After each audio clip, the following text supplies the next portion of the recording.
something bad to us, we are going to do things to you that have never been done before.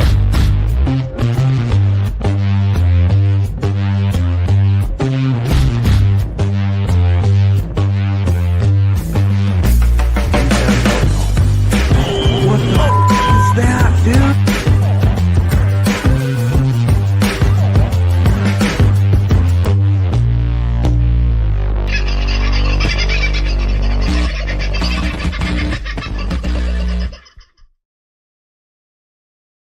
Greetings, salutations, and warm, squishy things to you and yours. I hope you're having a very lovely, Thursday today. I've got no idea what time it is where you are. I've barely got an idea of what time it is where I am. I've got 3 or 4 different things in here telling me the time. I couldn't tell you which time zone they're telling, though. Certainly not Queensland. Probably not South. I think I've got one that's talking South Australia, but the rest of them are all over the place. So whatever time of the world it is, wherever you are, and if it's close to our normal time of going to air, hope life, the universe, and everything is going well for you today. Greetings from the lovely Mount Gambier. We're in the southeast corner of South Australia. If you don't know where Mount Gambier is, it's sort of down the bottom part of South Australia, near the Victorian border. And, well, aside from being known for a lot of its pine trees that are grown around here, a lot of forests, a lot of timber work around this part of the world, the southeast corner also known for crayfish, Robe and Kingston, those sorts of places, which I haven't been to in probably 45 years or more, but I plan to go and have a look at on our way back to Adelaide. So we'll go and check that out at some stage over the next few days. But we are in Mount Gambier for the next few days. And, well, we've got a whole bunch of crew joining us for the 8:32 event that's happening starting tomorrow, with an event tomorrow evening, and then at Blue Lake on Saturday for a big day there, speeches and whatnot. Tim Dwyer will be there. Craig Cole will be there. I'll be there. There's a few others who are popping up. I haven't got the list right in front of me at the moment, which reminds me I've got to go and get that. Brett, if you're watching, give me a call with a list. And we'll do a couple of little pop-ups tomorrow on the Voice of Freedom, or the VOF channel, used to be Num2K. I'll do those probably off the phone. I plan on taking you down to the lake and showing you just how blue it is. It is spectacularly blue at the moment, I have to say. And a little bit of history on the Blue Lake of Mount Gambier. It is a crater, and like a volcanic crater, but it's a bit of a quandary, this one. The Blue Lake is exceptionally deep. So deep, in fact, they don't actually know how deep it goes. There have been many cave divers and divers who've gone down in here trying to find the lower depths, but it so far has eluded just about everybody. What they also don't understand is why the water is as blue as it is. Many people have suggested, it's a reflection of the blue sky on a summer's day and all that sort of stuff. But the lake is blue on cloudy days, particularly in summer, but it only turns blue in summer. I didn't realize it was only summer where it turned blue, but Vince, very, very, very good host when you're driving around South Australia, can I tell you? He knows everything, and he grew up in this area, so he knows a lot about the Mount Gambier and Blue Lake area. He also tells me that nobody has been able to figure out yet how Blue Lake gets its water. It is fed from somewhere, but they cannot find where exactly it comes from. Now, they call this the limestone coast, this area. So obviously there's a bit of filtration going through the limestone somewhere, but is that going into the lake? Who knows? We'll try and find somebody with a more expert idea in the next day or two while we're floating around. Hello to Daniel, who was first in the house tonight, mate. Nice to see you around. Pete from Pinaroo is in the place, and I haven't got it with me. Wait one moment.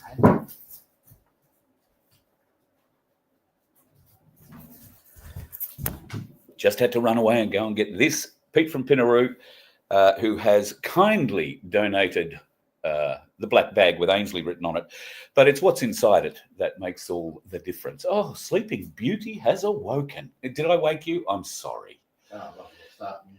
Yeah, I wondered. See, he heard, for those in the chat who were watching, I did say Vince wouldn't be joining us tonight because he was snoring in the next room. You might be able to hear him. Well, turns out the theme music has woken him up, the poor bugger. So I didn't think I had it that loud, but there I did. So he's finally come good. This is what we're giving away, folks. This is a magnificent little piece of bullion. It's a 1 ounce piece of bullion. It's not got a dollar value on it. Therefore, it is not legal tender. This is pure silver bullion. And thanks to Pete from Pinaroo, we are giving it away to one of you if you make a donation at vofhq.com between now and midnight on Sunday. We will draw that winner in Tuesday night's show. So be watching out for that. And Vince will get it out to you in, well, pretty quick time. Who else is in the place? Thank you again to Pete from Pinaroo for the donation of that. He's a very, very generous man and grows some bloody great garlic. Can I just tell you, just some stunning garlic. Margot's back in the room tonight. Thank you, Margot, for popping in. Aussie Sue, who's floating around. Harm is back in the place, mate. I hope you are doing well. And DM Gisela. Looking, trying to scroll past all my bloody great texts in there. Pineapple. That's an interesting one. After hearing the Carey speech, Big Pharma threatened to poison people if the medbed was released soon. I'll go and see what I can find out about that because that's the first I've heard of it. Toxic's in the house. Tim Wilson, God, you rang me. You sent me a text. I'll have to ring you when the show finishes, Tim. I'm sorry, mate. It's been one of those days today. G'day, Baz. Hope you're doing all right. And here's my mate. Now, Wayno, who is just kicking back, lying on the beautiful green grass of Mount Gambier for the 832 this weekend. Wayno's about 3 sites behind me. So Wayno and Ian, who've come all the way from Peninsula Flinders Ranges area of South Australia. They came over for the big event last weekend in Echuca and have been doing something of a caravan park reconnaissance trip is probably the best way to say things at the moment. Why? Because Wayno owns a caravan park up there in the Flinders Ranges, and we will be learning more about that in the not too distant future. Pineapple also says that Elon Musk is going to buy YouTube soon. I have heard that as well. I can only hope so. Vince and I both quite surprised to get a warning this morning from YouTube on one of the channels, which is weird because why wouldn't you get it on all 3 or 4 of them? We probably have. I haven't checked. But they have given us a warning. They've given us a copyright strike. They've given us a few other things. So anyway, the thumb is being exercised pretty well by those bastards once again, which is a bit upsetting. We will push back. We always do, but only can do the best we can with limited resources, as a very good friend of mine wants to say. Sab's in the room. How are you, buddy? Hope things going well there. And Debs and Paul. Oh, geez, we're all piling up tonight. Tony is in the room. Susan. I hope Susan, you're getting around back in Tassie. I do have to give you a call about my solar thing or my power thing like we were talking about, and beg your pardon that I haven't got to you so far. Marty, you thought on Biden thinking of pardoning Anthony Fauci. Well, I don't think Fauci's been charged with anything yet, so it's hard to pardon them if they haven't been charged. But Biden could make up something new, I suppose. It wouldn't be the first time a president had done that.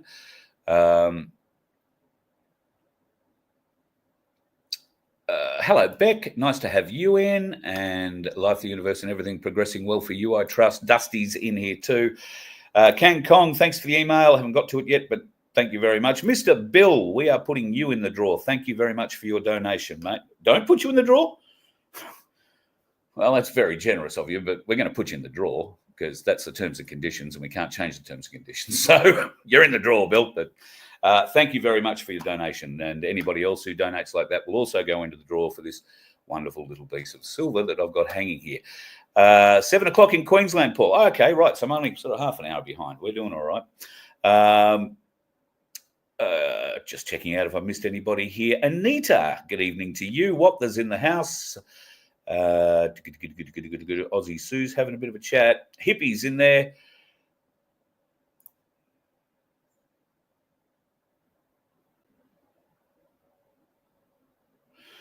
Right.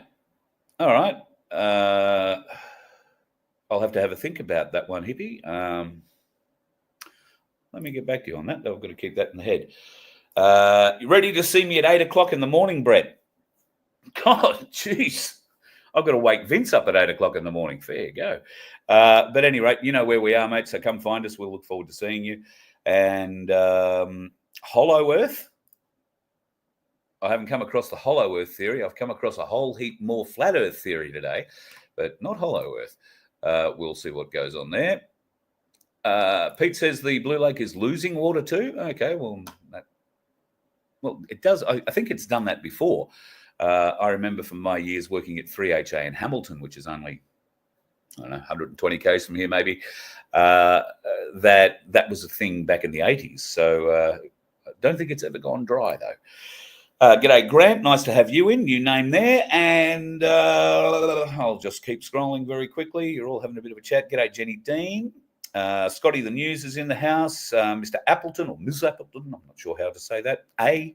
Appleton. Sharon, thank you thank you so much for your $3. Thank you so much. Become a member. It is that simple. And if you do become a member, and you are already a member, you are also in the draw for the silver thing. So all our Voice of Freedom members will be getting... I think I know who's watching tonight. I would like to say hello to those wonderful folks from a yacht in the Wollongong Harbour. I hope you guys are doing well. I'm running a bit late tonight. You're running a bit early to get off. I'm not quite sure how that works out, but good to have you aboard, brother. Sunflower, lovely to have you in. Diane, wonderful to see you. Maria, we're filling it all out slowly but surely. Hello, Kathy Pike. Hello, Alana. Sunflower, I just wanted to point out for those of you who were wondering about just how generous some people can be. Sunflower the other night didn't just buy an entry in this 1 ounce silver competition for herself. She also picked one up for Margot. So thank you very much for that, for Sunflower. Your generosity is amazing, and I can't thank you enough for the support that you give me. Not just, the odd donation, but just having you available to pick up the phone and have a chat to is a great thing for me. I probably don't do it enough, but I certainly do love talking to you. Sab, you've gifted out 5 VOF memberships. You are a legend, Sab. Your whole family, I hope, or the extended family. We'll see what we can get out of that. Donna Lee, lovely to have you in too. Maria, I think Connie is in the house, and I hope you and your lovely other half, Connie, are going well up there in Brisbane, Vegas, and dried out. I guess you'll be still drying out, because from what I hear, all the water that has come to the southeast corner of Queensland over the last week or so has been sucked out of the ground again over the last few days. It has been very, very, very nasty. So it makes it very humid. If you're unaware with just what happens in summer in Queensland, when it rains, it pours. The drops are 1 inch thick and 6 feet long. You get hit by one drop, you drown. And then it all gets evaporated back out of the ground again when it warms up. So, anyway. Okay, Truth Seekers is in the house tonight. The Antarctical Tunnel. Oh, that Antarctica Tunnel has close links to us, particularly if you happen to be down in Tasmania, but that's another story. Hello, Belinda. I think I've got everybody so far. Hookstagram's a new member. Looks to me like Sab's signed up 5 people tonight, Vince, in the chat. So Vince is going to have to get his little note-taking things out, and we'll go ahead and get into life, the universe, and everything tonight, shall we? It's going to be a reasonably interesting night. We're going to go back and visit this shit again. Now, this Bovaer crap has, we know we don't want it in our food. Coles, Woolworths, and I do have a list. I just haven't sucked it into here, unfortunately, but I will get it over the next couple of days and put it up. There is a list of businesses who are using meat that contains this Bovaer crap. Now, we don't want this in our food supply in any way, shape or form. And it's nice to see that Senator Jared Rennick is onto it a bit. And I say a bit. He has jumped on it today, sent a letter to Scott Hansen, who's the Chief Executive Officer of the Australian Pesticides and Veterinary Medicines Authority in Canberra, and he asks some very good questions regarding the use of Bovaer as cattle feed additive in Australia. He notes that the Food and Drug Administration in the US have warned that Bovaer is not for human use, may damage fertility and reproductive organs, a potentially harmful and is potentially harmful when inhaled. It's a skin and eye irritant, etc., etc. So in light of that, he's asked them 5 questions, and I think very reasonable questions at that. Number 1, Has the use of Bovaer for use as cattle feed in Australia been formally approved by the Australian Pesticides and Veterinary Medicines Authority? If so, what testing did they undertake to establish its safety in food products? If there was testing, what were the tests, and can references please be provided? 3, the cattle or dairy producers that use Bovaer as an additive are they required to declare upon sale of the cattle or dairy products that Bovaer was used in the food source?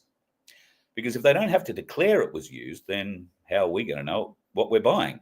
Number 4, are retailers that purchase meat and dairy products from cattle producers that use this Bovaer, are they required to disclose that the said products contain Bovaer? And if not, why not? And finally, number 5, as a general rule, are livestock producers required to get approval from the Australian Pesticides and Veterinary Medicines Authority for any food additives for livestock consumption? And if so, what is that process? Well, just like Senator Gerard Rennick, I'm very interested in finding out the answers to those questions as well. Will they be forthcoming? Who knows? Here's another interesting little add-up. Now, we all thought that the bill was gone. 2 weeks ago, on the 7th of November, or nearly a month ago, I suppose, the Parliament abandoned the misinformation bill. No, it didn't happen a month ago. It only happened a few days ago. But it's all back. Why is it all back? Well, here's the interesting part of life, the universe, and everything. Let me share a screen with you. Now, surprise, surprise, this piece of shit is a Victorian MP. What surprises me, the member for Goldstein, is an independent. But Zoe Daniel MP has reintroduced a bill to the Parliament that basically is exactly what was denied just a couple of weeks ago. The Online Safety Amendment Digital Duty of Care Bill is what she has put up. Now, this was put up today. Now, I'm tracking what they're going to do with this bill, but I'm unsure as to what will happen before. I don't think anything will happen over the Christmas break. This has just been put up today. I don't think there is anybody in Canberra anymore, so they're not going to be voting on it this year. But for when the Parliament comes back and sits again, this is what they will be discussing: the Online Safety Amendment Digital Duty of Care Bill 2024. Well, you might ask yourself, what the hell does all that mean? Let me tell you, here is the outline. The Online Safety Digital Duty of Care Bill 2024, the bill, will expand the powers available to the E-Safety Commissioner by amending the OSA to provide for greater transparency and regulation of the systems and processes used by large providers for various purposes in the provision of their service. Sound familiar? The bill imposes an overarching duty of care onto large providers for the well-being of their Australian users and adopts a risk-based regulatory framework to increase transparency and manage the various risks which arise from the use of risk-laden systems and processes. The bill seeks to address the risk of harm to Australians from the use of misaligned systems and processes by imposing preventative obligations onto large providers which have a monthly active user base, an MAU, of 10% of the Australian general and or child populations respectively. The 10% threshold has been set to ensure prominent social media platforms are captured, as well as lesser-known online services with extensive underage user bases, such as Roblox and Character AI, which is a bit interesting. Character AI is a new one to the additive, but we'll see. Upon meeting this threshold, the provider is expected to be designated a large provider, whereby the following preventative obligations will apply.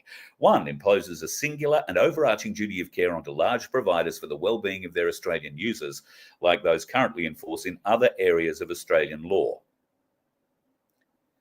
All right, we better go looking for those other areas of Australian law. I can think of a couple, but they're trying to bring this legislation into alignment with some things they've obviously clearly gotten into law already. Number 2, mandatory risk assessments, whereby large providers must assess all relevant systems and processes for risks they may pose to values and institutions central to modern society. Doesn't mention Australian society there, such as negative effects to electoral processes. I want to do that one once. May pose to values and institutions central to modern society, such as negative effects to electoral processes, gender-based violence, children's best interest, mental health, and the dissemination of scams. Well, I've got to tell you, be very happy to get a few of the scams out. I'm trying to sell a caravan at the moment. Not my caravan, but Cass's caravan. And I've got it on Facebook and a few other different bits and places. And the only people I am getting interest in are scammers, or interest from are scammers. I guess it's the wrong time of the year to go selling a caravan. But if you are interested in a caravan, contact me. It's a bloody great caravan. I should have put some pictures up on here to talk about it.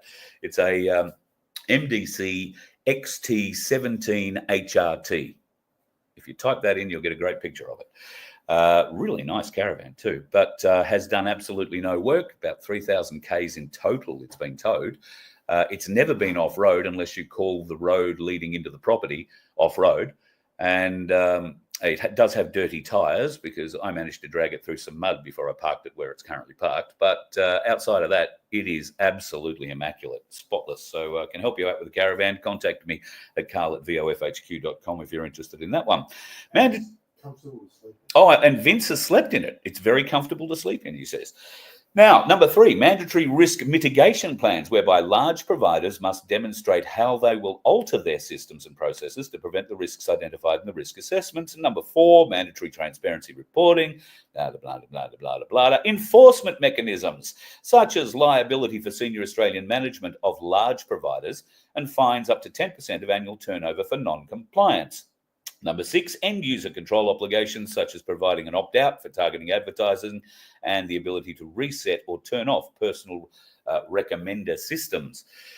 I guess there could be some use for that, but I am a bit interested in the enforcement mechanisms, such as the ability for senior Australian management of large providers and fines up to 10% of annual turnover for non-compliance. Vince, you can't really be heard. But what's going to happen with X in Australia? It'll pull out. X will pull out of Australia.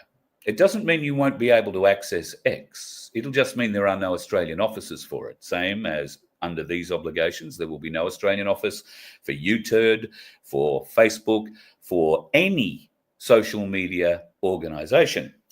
And what does that mean for this bullshit piece of legislation that they're trying to now push forward? It means it'll have absolutely no effect on those businesses because they are not Australian based.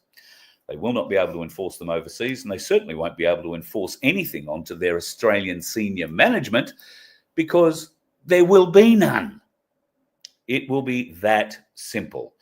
Now, this document supplies a great deal more information. If you want it, I will send it through to Vince, and he will give you an opportunity to view it, if you like, on vofhq.com. Will you do that?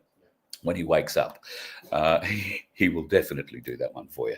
So I would just be aware that there is some bullshit coming in the not too distant future. And early next year, they are going to try and ram this legislation through again, which Zoe Daniel, an independent MP from Brighton East in Victoria.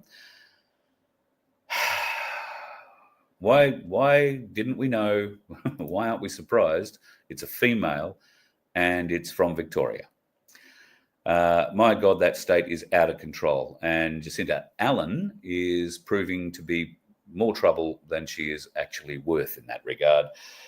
More trouble than a Werribee duck, I think the government is in Victoria at the moment, and the Victorian people are fed up to the back teeth. We met a lot of them last weekend, and they cannot believe the bullshit going on in politics in Victoria at the moment.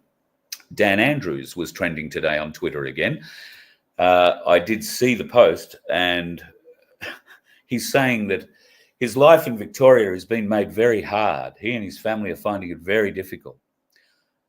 No one cares, Dan. No one would care if you got on a bike and got hit by a drunken driver coming out of a T intersection, you twit.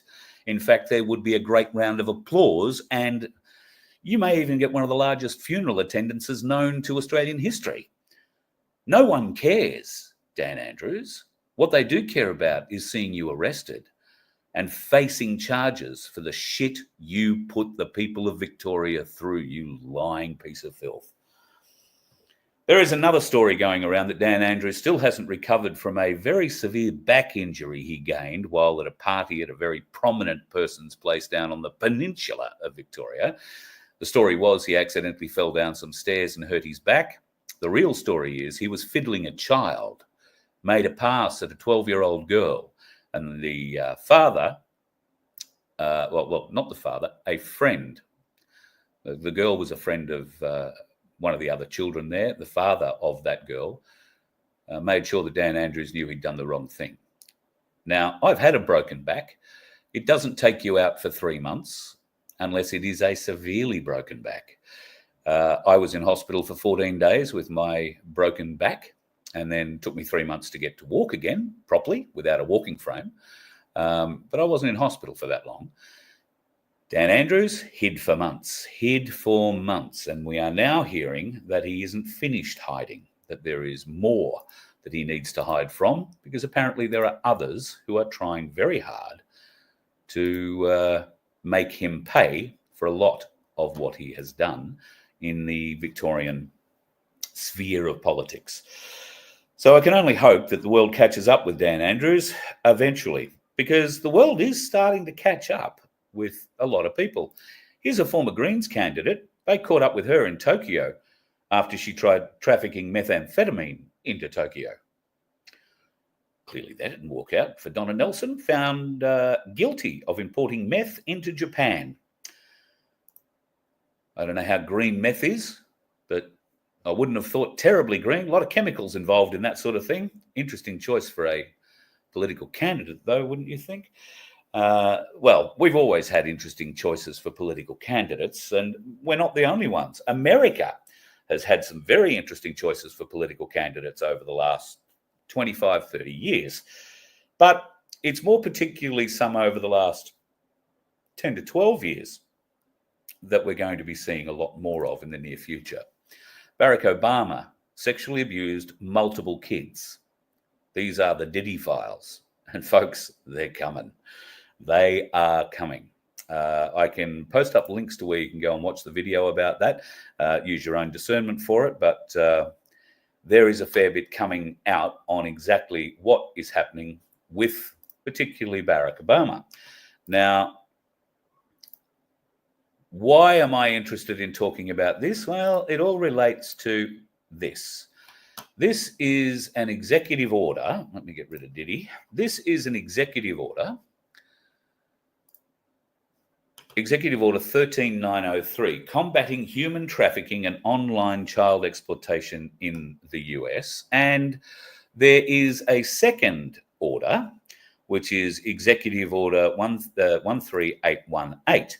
Now, this executive order blocks the property of persons involved in serious human rights abuses and corruption.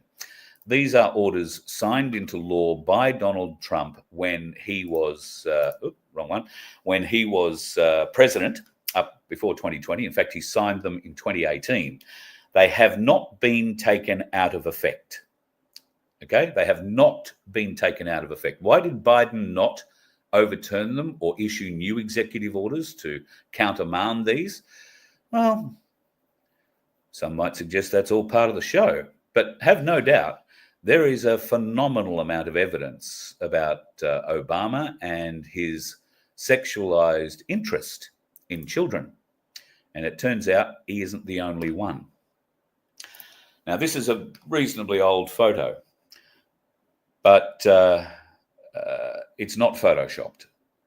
We checked that out many years ago. This is a photo of them on the Potomac River in a special boat that the president has access to go for a little drive around. Inside it, there are two children, not just the one that you can see there. There are other photos. There are two children. So what's going to happen? I got a sneaking suspicion Obama, if he hasn't already faced charges for that, will be in the not too distant future. And I have seen some interesting video today, which I think I can almost, I might have to go and see if I can find it again. No, that's not it. It might be a picture. Actually, no, it's definitely not a picture. I mustn't have downloaded the video. Let me go and see if I can pull it out of my... that's the one I want to show you. So there has been an interesting video that's popped up about another world leader in the vein of Dan Andrews when it comes to how he rode roughshod over his country, as opposed to Dan just running roughshod over the state. But this bloke is pure evil. Now, I want you to watch this closely. Prime Minister, what are you doing? Talk about it.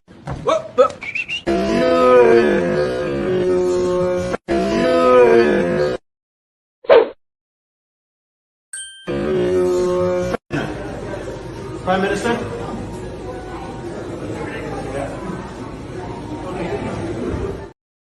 Interesting stuff. Hey, a US Marshal walking as part of the security. In fact, 2 US Marshals, maybe quite a few more, and only one of his Trudeau's regular security guards. Now, we have seen these US Marshals escorting other prominent politicians in the last 12 months or so. One that immediately springs to mind is Nancy Pelosi, who had 2 US Marshals flanking her, walking through the halls of Congress. They weren't escorting her, they were flanking her, making sure that she couldn't run, hide, duck for cover, do anything else. Why are US Marshals in that sort of a role with the Canadian Prime Minister? It's just something that I thought you might be interested in pondering for a little while. We all are interested in pondering things. In fact, let's ponder this. The Nazis back in World War II went out and made a lot of discoveries, particularly in Egypt and particularly in Tibet. Now, this is only one of a series of photos that I thought I'd downloaded, but I haven't got here. This is just one. Some of the other photos, particularly the one that shows them digging under the Sphinx, is very interesting because that is the one where they say they found a Stargate. So I'll endeavour to put that one up a little later on. Now, I'm going to play a video shortly, which is a video of a slaughter bot. Now, they're calling these things slaughter bots. They're talking up the drone technology now. I've been reading today how in Ukraine, $500 drones are able to blow up multi-million-dollar tanks. Well, yeah, maybe, depending on what they're dropping. And these $500 drones aren't able to carry anything terribly heavy. Maybe a grenade or something like that, which is not going to do much damage to a tank. So I fail to see how a $500 drone can do that. I can tell you that there are $10,000 and $20,000 drones capable of carrying some weight. And these are professional camera drones. You've probably seen them. They're usually not 4-bladed. They're 8 or 6 or 8-bladed octos, very powerful, very large, with a span between props of 1.5 meters to 2 meters, some of them. And there are bigger drones available. We see them every day in use on crops here in Australia now for crop spraying. Now, those can carry, I think it's about 80 litres, which is 80 kilos of payload, maybe up to 100 litres of whatever they're spraying over the crops. But it's not the juice they're spraying, it's the fact that they can lift that sort of weight. Now, if you can put 100 kilos of explosive under a drone, well, that's something else. But what if you're not putting explosives under them? What if you just wanted to start fires? Now, there are a lot of people, I happen to be one of them, that live in a very remote, very wooded, very well-protected area. Now, if we were to, for whatever reason, need to buckle down, duck for cover, we would think we would be reasonably safe. But drone technology being what it is, and the fact that you can carry 100 litres of something under a drone if the drone is big enough, leads me to think that what you're about to see is reality, not something that's fiction.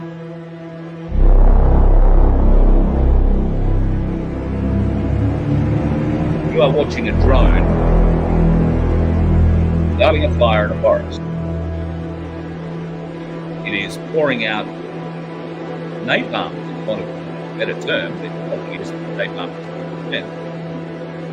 but you can see it is quite incendiary, and it is dribbling, running out of this drone in a huge volume. It starts everywhere. What if you were standing in the middle of that? That circle is just none. So these are fire drones. Now, I can see perfectly good uses for them, legitimate uses for them, for burning off and for fire breaks and that sort of thing, but that wasn't being used for that. That's a drone shot out of Ukraine, as is this one. But I want you... This is going to show a drone exploding over a soldier. If this kind of thing is going to disturb you in some way, please don't watch it. There is a chance, although you've got to look very hard to see whether or not this soldier actually gets hurt from this. But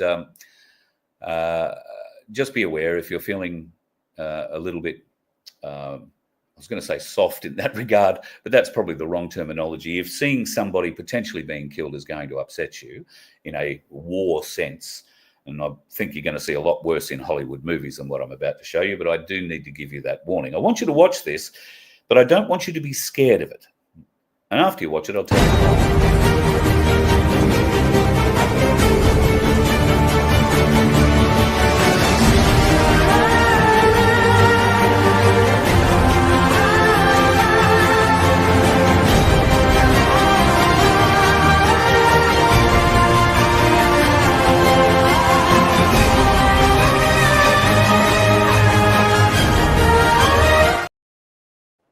Right, so you get the idea. Little drone, maybe the size of a DJI Mavic, something like that. Flies up, has a grenade on it. I don't know that a Mavic could lift that. Something bigger could maybe, but I don't think a Mavic would. And packed with explosive, gets over the top of him and detonates. That's a very easy drone to bring down. Drones, when they're that close to you, are exceptionally easy to stop. Get a tree branch and throw it at the drone, right? Get a few tree branches, get a big rock, get a little rock. All you have to do is bugger up one of the propellers, maybe two of the propellers, but drones don't fly. A four-bladed drone won't fly on three blades. Get under trees and use those trees. That particular soldier could have taken his shirt off and thrown it at the drone. It would have got caught up in the props, would have brought the drone down, still some distance from him, rather than right over the top of him. He still may have been fragged by grenade or shrapnel, but he would have lived. So if you are ever being chased by a drone that happens to be very close to your height, or close enough for you to reach out to in some way, shape or form, pick up a stick, pick up a tree branch, take off your shirt, throw it at it. And you can ball up your shirt, put a rock in it, and as you throw it, your shirt will balloon out like a parachute. Now, you might be naked by the time you've finished throwing your clothes at this thing. Maybe you're a shithouse shot, but it's going to give you a chance. But how similar is what we are seeing there to the movies that we grew up with, the Terminator movies, showing us the slaughter bots of that particular series, the machines and the machine learning, the AI learning. Now, all that is alive and well and growing today. It's already with us. It's just we need to be a little lateral in our thoughts when it comes to what we can do with those sorts of things. So never worry about drones if they are within reach of you. If they are not within reach of you, well, there are other methods. And I'm not going to get into them here, but I will tell you that compressed air is your friend. If you do not have something that holds a reasonable amount of compressed air, go and get it.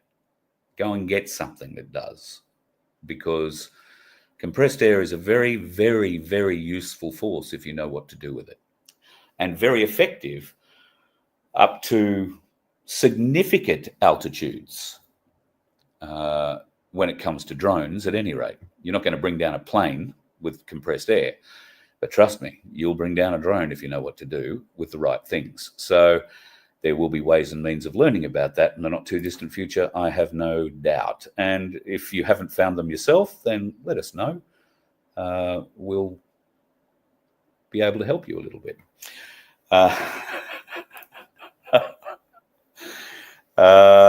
Disco Dan has a water drone that'll take out Guru's yacht. That could be a bit frightening. I was speaking to Guru today. They're doing pretty well. Life, the universe, and everything is kicking along for us all.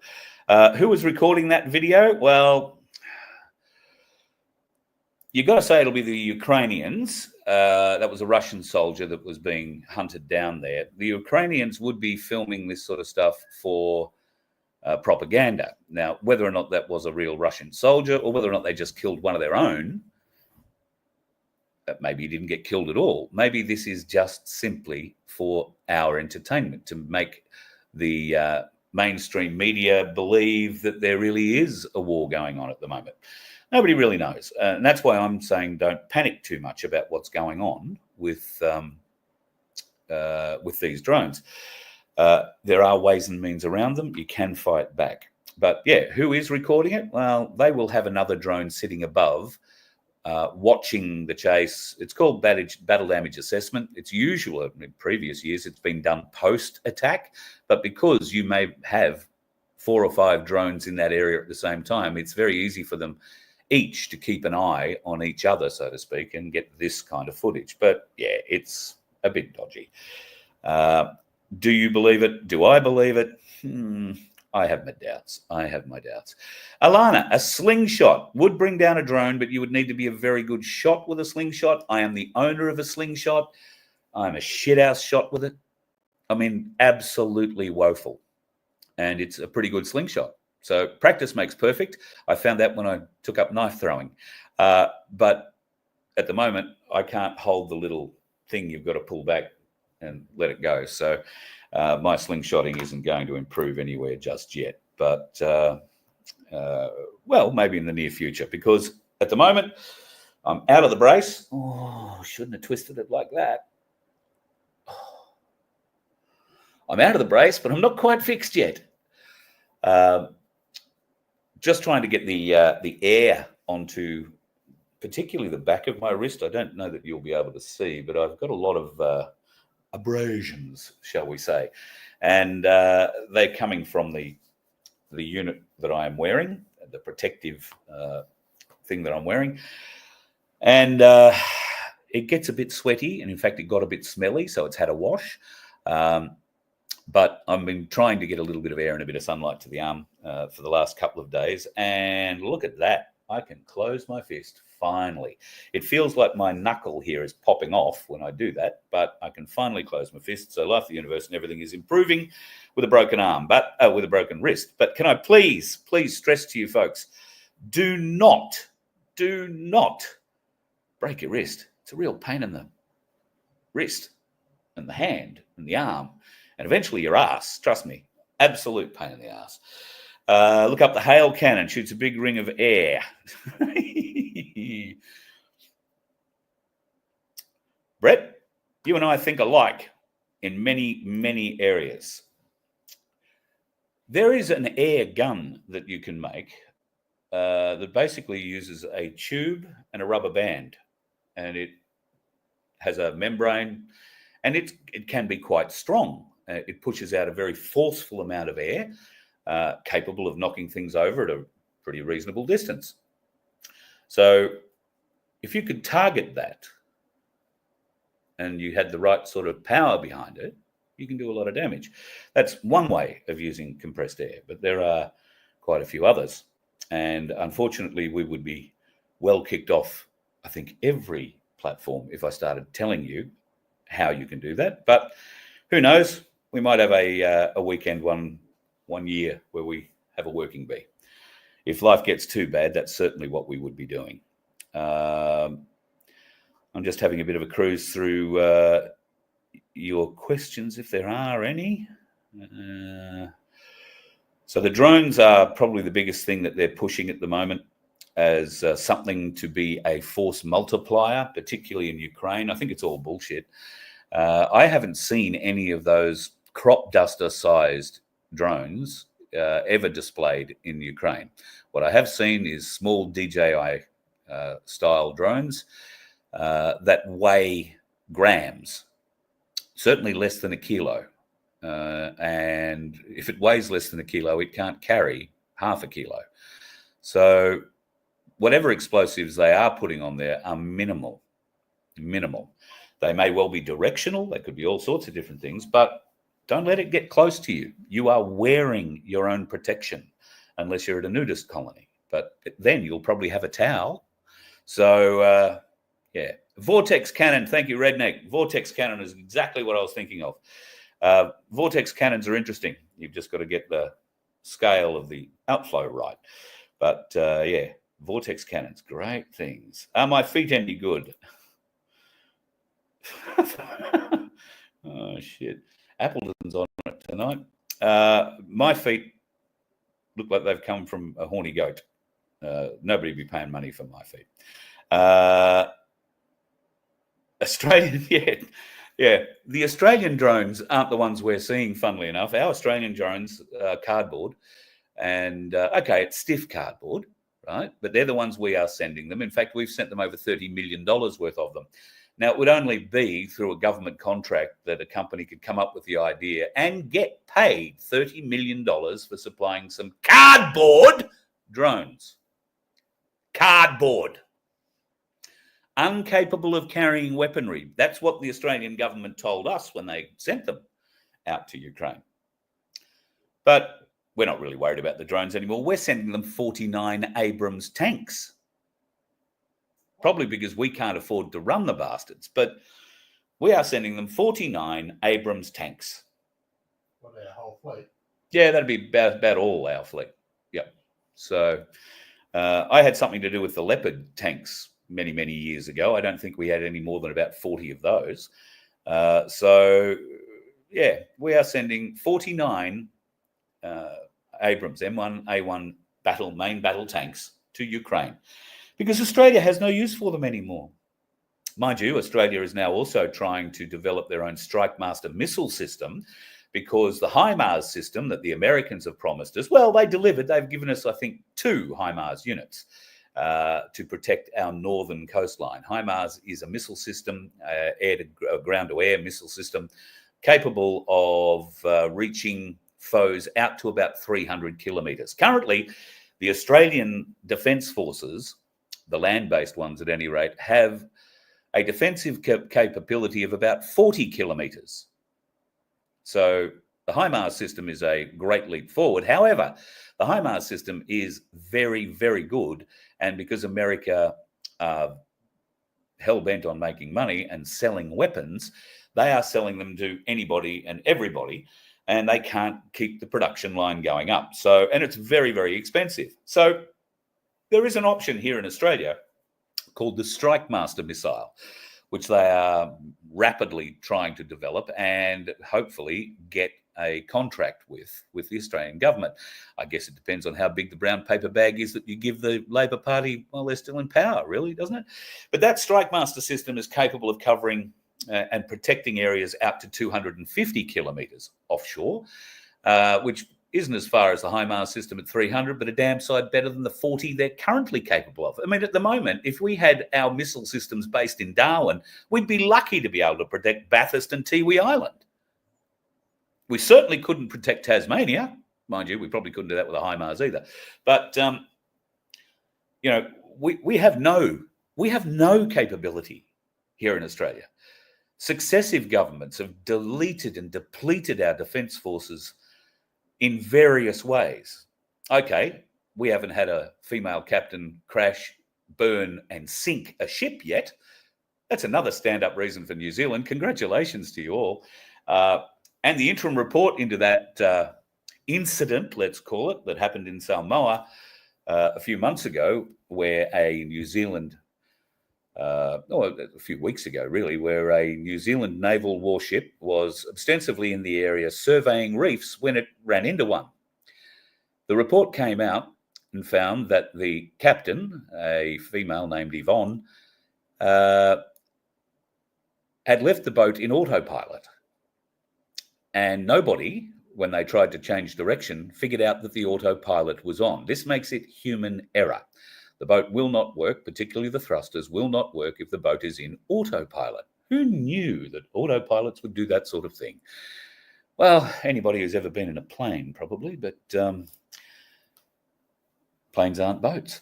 So this ship ploughed onto a known reef. It wasn't like they discovered something else. It did a phenomenal amount of damage, listed to one side. They abandoned ship. It was so bad they had to abandon ship.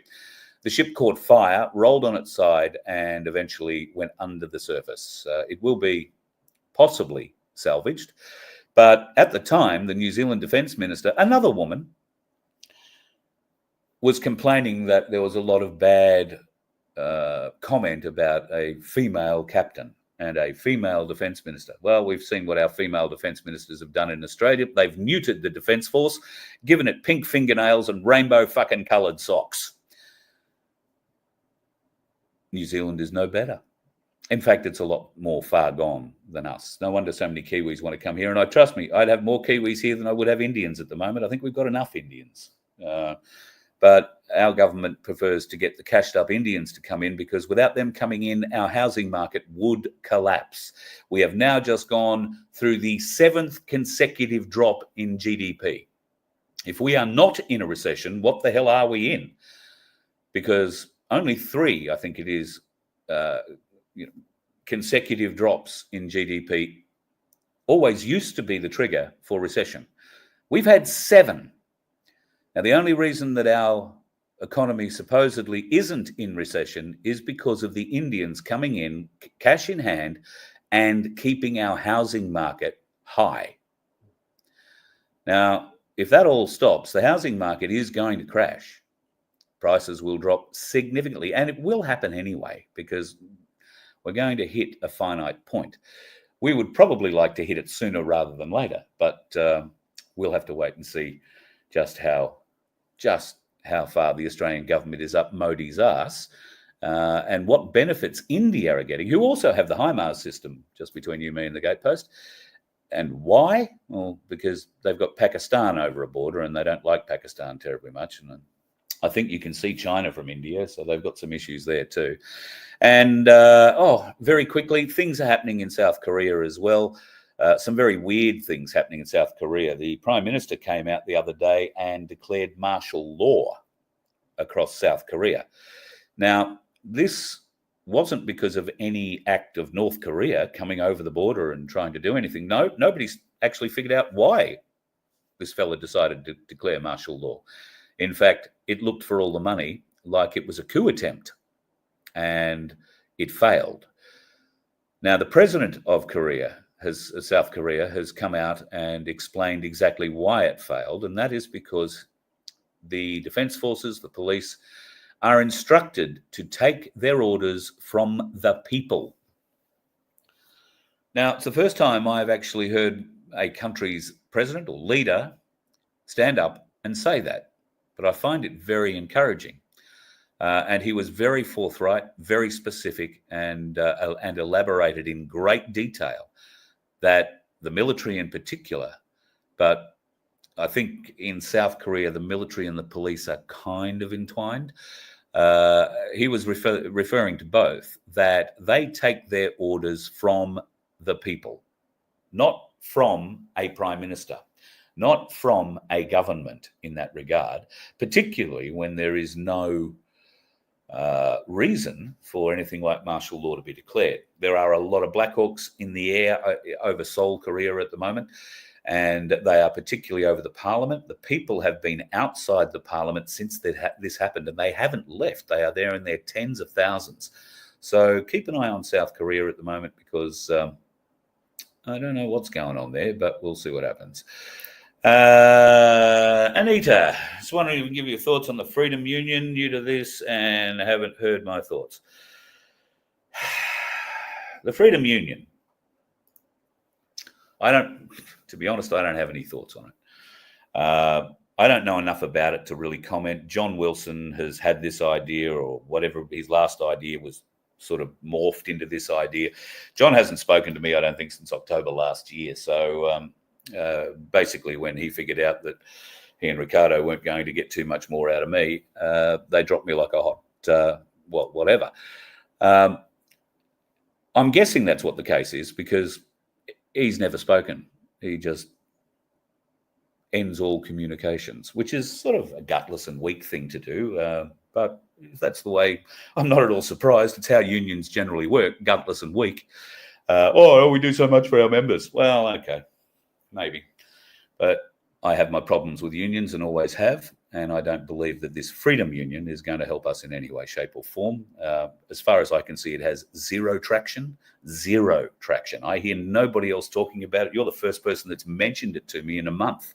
So I don't think it's doing too much. I don't know. They might be doing great things behind the scenes, and all power to them if they are. I hope that is to be the case. But look, until John decides he's going to communicate and tell us what it's all about, because he will need us, and I mean all of us, not just people like me or Guru or Beck Freedom or Becky O from Truth Seekers or anybody else that gets out here and does a little show like this and talks to you. They're going to need us. But in true Ricardo Bosey fashion, zero communication. And that now, after my experience with the Boseys and John, leads me to think it's a control method. And that's exactly what it is. It's a control method. Keep the information close, keep those who you think are close closer, or just bullshit them to keep them close, which is essentially what I think happened to me. So, yeah, bit of fun. Back onto the Bovaer. Yep, okay. It began in 2020, and Livestock Australia are supposed to be into it. Do you know that Bovaer and the makers of it, whose name escapes me just at the moment, unless I've put it into one of these, I don't think I have. I've got a couple of things here that I can show you about Bovaer. Right, so Bovaer is owned by BlackRock predominantly. And why? Well, the company that makes it, DSM Firmenwerk, which produces it, has received a $10 million gift to open a plant in Ayrshire to produce the frankincense product, supposedly. But it's more interesting as to who the other partner is behind it, and that'd be this horrible piece of shit called Bill Gates. Bill Gates has money in behind the production and the manufacture and production of Bovaer. Anything that Bill Gates touches, we all know, has something to do with depopulizing the planet. So, and BlackRock are involved. Larry Fink has invested $10 million worth of other people's money into it, and there will be more that they will invest into it because that production facility won't be big enough to cover the world for what they need. And they want this poison in our meats sooner rather than later. So with a little bit of luck, when Senator Rennick returns for what may be his final time in Parliament before the next election, the answers to the questions that he put into the letter to the Australian Pesticides and Veterinary Medicines Authority today should be answered. We need to know those answers, and we need to understand that by going to Coles and a number of other places, Woolworths, and I will get the list, it's extensive. Best thing you can possibly go and do is source a local butcher who sources meat locally and make sure that it doesn't have this crap in it. You can ask, and if your butcher doesn't know, go somewhere else to someone who does. It's going to be that simple. You're going to poison yourself otherwise. What are you saying, Grumpy? Grumpy is saying that people should be thanking Rennick for doing his job, and he should probably be put back in. Oh, well, there you go. Vince says that we should be thanking Rennick for doing his job. I would say finally, and he should be put back in. Well, at the moment, I'd say he's one of the few in there who seem to be fighting for us, but looks can be deceiving, and we all know what government is. So I guess we'll see what happens. Vince, you want to turn a light on? I'll see what happens.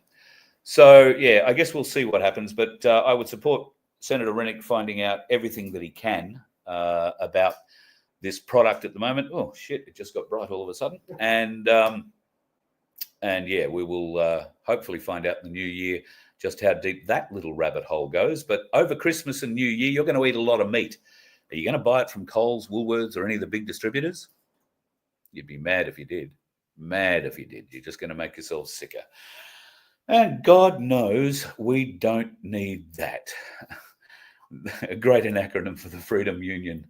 Yes, well, that may well be part of the design. We all know John's a bit like happy like that.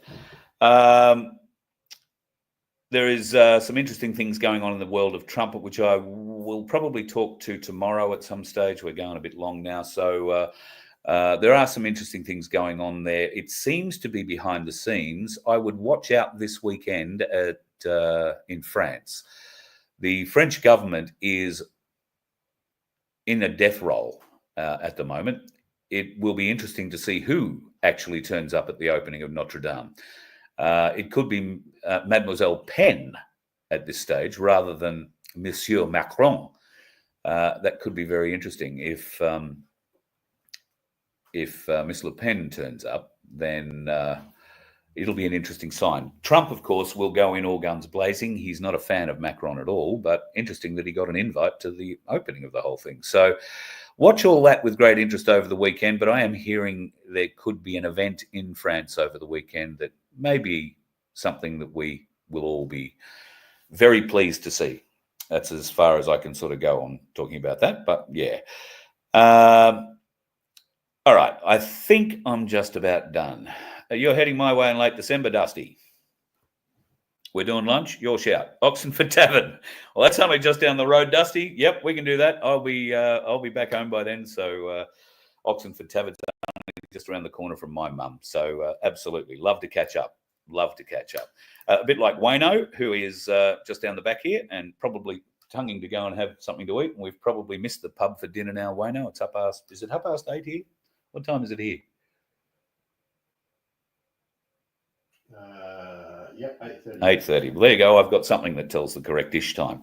Yeah, so it's called a Vince. It's called a Vince. So, all right, folks, going to get going. Just a reminder that if you do donate to Voice of Freedom between now and midnight on Sunday, we have this magnificent little 1 ounce bullion bar for you. And all thanks to Pete and Pete from Pinaroo. I'm going to bring it out and show it to you again with a little bit of luck if I can get the thing going right. There you go. Probably need a better light, but there you go. You know what an ounce of silver looks like. This is in the bar form, and thank you to Pete from Pinaroo for making the donation. Anybody and everybody who goes in to become either a member or to make a donation will go in the draw, and Vince is when he rubs the sleep out of his nostrils, he will be coming and putting together a spreadsheet. We will have a whole magnificent way of drawing this out. Yeah, probably. Oh, you're going to random generator? Oh, there you go. So there you go. Vince knows these things. That's why we give Vince the important things to do. So yes, folks, thank you. If you have joined today, Sab, thank you for signing up 5 people. That's very generous of you, and really happy. I mean, you'll all probably drop out at the end of the month, but at least you'll be in the draw. We'd like to see if you can stay on for a couple of months. That'd be great. Every little bit helps, folks, and trust me, I don't get funded from anywhere else. Just out of interest. Oh, hang on, you're going to have to. You're in the wrong place to be part of the show. You're not mic'd up. I know that's true. Right. So just out of interest. right. All the driving that we've done. All the petrol that we've bought. Yep. I haven't seen one Australian behind the camera. Oh, there you go. Vince is just saying all the driving we've done, and you're right. All the petrol that we've bought, and can I just tell you, folks, that Vince has put his finger in his pocket for the fuel on this trip, which has been, amazing. I can't thank him enough. But as he said, we've stopped in a lot of servos. We bought a lot of food in a lot of different places, and we haven't seen one Australian behind the counter, except in Pinaroo yesterday morning. There was a young Australian girl behind the counter there at the BP. But outside of that, it's mostly Indians who are running these servos these days. And I got nothing against the Indians running servos. I really don't. But I do have a bit of a problem that they keep pouring in our bloody gate and buying up all our land. It makes life for Australians extremely difficult, and that is evidenced by the million or more of us that are essentially homeless, can't afford to get a home, can't afford to rent a home, living in a car, living in a caravan, living in a tent, or just living hard on the streets. There are people sleeping in sleeping bags under bridges, and I'm not just talking about in Queensland. That's happening everywhere. Now, I imagine in winter, if they are able to hitchhike to Queensland, they will. But there are many people who just will not survive a cold winter in the southern states. Does our government care about that? Well, they say they do, but do they help? No, they don't. It's up to us to help. If you know of an encampment, let's call it, of people who have been unable to secure accommodation because they've been priced out of the market, bearing in mind that rents have gone up something like 18% in the last 12 months, in the last 2 years, then I know I couldn't afford to rent a house. I could not afford to rent a house. And I'm not talking about a great big house with a pool and air conditioning and all that sort of shit. That's a pipe dream for me. I couldn't afford to rent a 2-bedroom shithole, because at the moment, a 2-bedroom shithole without air conditioning, without ceiling fans, and probably a Besser block construction would cost me $650 or more a week. And no, that's not in downtown Surfers Paradise. That's out in the bush. Why? Well, because people can get it.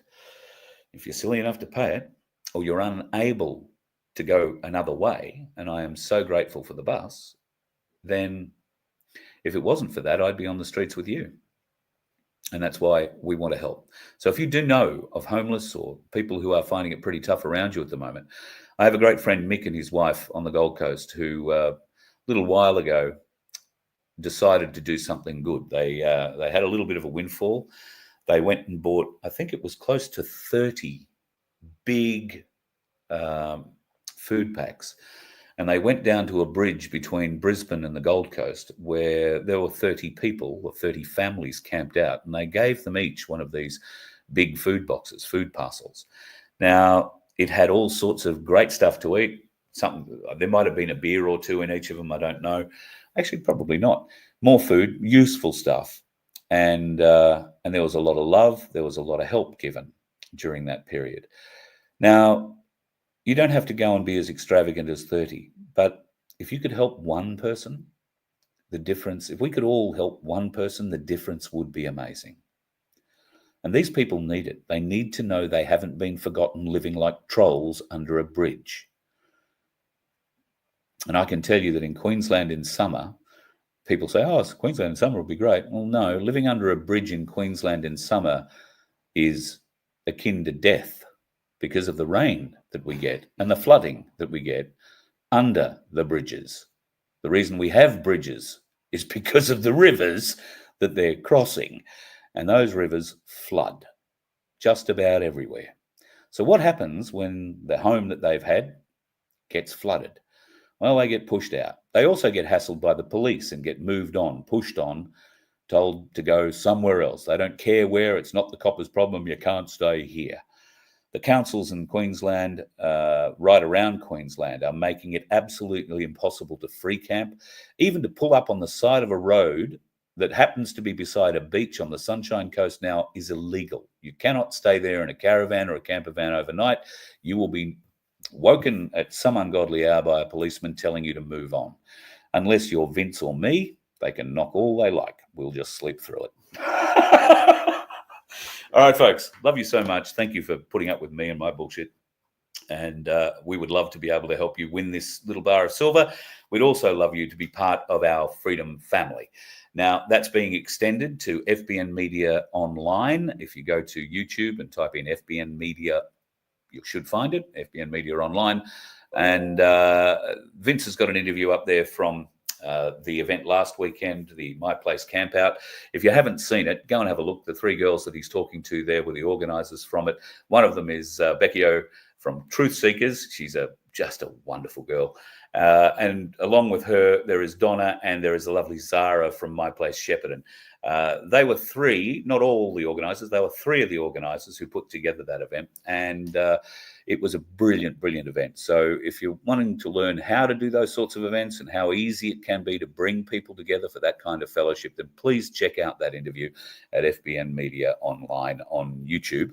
And I don't think we've got any strikes against us over there at the moment or anything else. So, we had a warning. So anyway, it looks like you turd are back into being a bit funny about the things we say. I mentioned the V word last night, and I'm surprised I didn't get a strike for it, but we've got 2 warnings on one channel, 1 warning on one of the other channels, and a copyright violation because the video that I played you that had the Star Wars Imperial Death March underneath it, I should have taken the audio out of it. But look, just goes to show that when you're trying to put one of these shows together, not all the dickheads are on the road. Sometimes they're behind a computer screen pushing the button.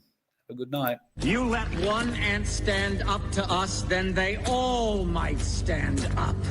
Those puny little ants outnumber us 100 to 1. And if they ever figure that out, there goes our way of life. It's not about food. It's about keeping those ants in line. That's why we're going back. Does anybody else want to stay? Let's rock!